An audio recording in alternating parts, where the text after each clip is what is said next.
Okay, we're going to talk just a little bit about probability in genetics, because this occurs in your textbook.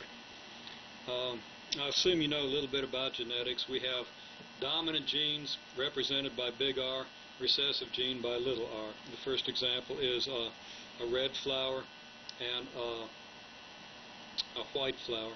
If it has the big R gene, then it'll be red. If it has two little r genes, then it'll be white. If it has two big R genes, it'll be pure red. If it has a big R and a little r, it'll still be as red as the pure red, but it won't be pure. Now, if you have the big R and little r parents, one parent, another parent, say male, female, or whichever, you're going to take one gene from each parent, so that you can take the big R from this one and the little r from this one, which gives you an offspring which is big R, little r. Or the big R from this parent and this little r from this parent, which gives you big R and little r. Or you could choose this big R and this little r to give you big R, little r. Or you could choose this big R and this little r to give you this big R and this little r. So if this is your first generation, pure, your second generation is all mixed.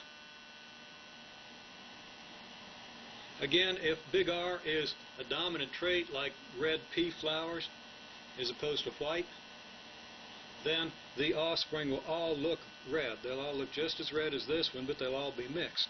And the catch comes in the second generation. You know, this mystery, how does two red parents give you a white offspring? Well, that's really not all that mysterious if you think about the way the genetics work. Excuse me, let me prop something up here because otherwise we're not going to stay in the picture. Okay. Now, if you have a big R, little r, and a big R, little r, two big R, little r parents, you're going to take one gene from this parent and one from this. What can happen? We can take the two big R's, that'll give you this. Or big R here, that'll give you a big R, little r. Or little r, big R, which will give you little r, big R, little r, which will give you this. Now, you see that these mixed offspring will produce two pure parents. These mixed parents can produce pure offspring, either pure red or pure white, let's say, pure dominant or pure recessive.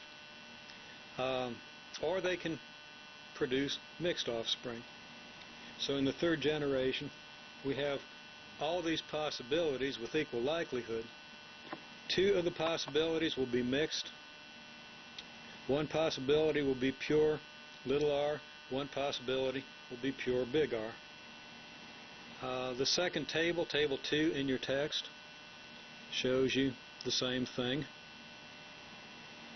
in the form of a table. This will represent the first parent, and this will represent the second parent. So you take a big R from the first. Let's get this down here where we can see it. Take a big R from the first and a big R from the second, and you get big R, big R. Big R from the first, little r from the second, corresponding to here and here, gives us big R, little r. Little r from the first, big R from the second, gives us little r, big R. Little r gives us this. Same thing, except here you can kind of visualize the two genes being split and forming the various possibilities for the offspring. Here you have a table representing that process.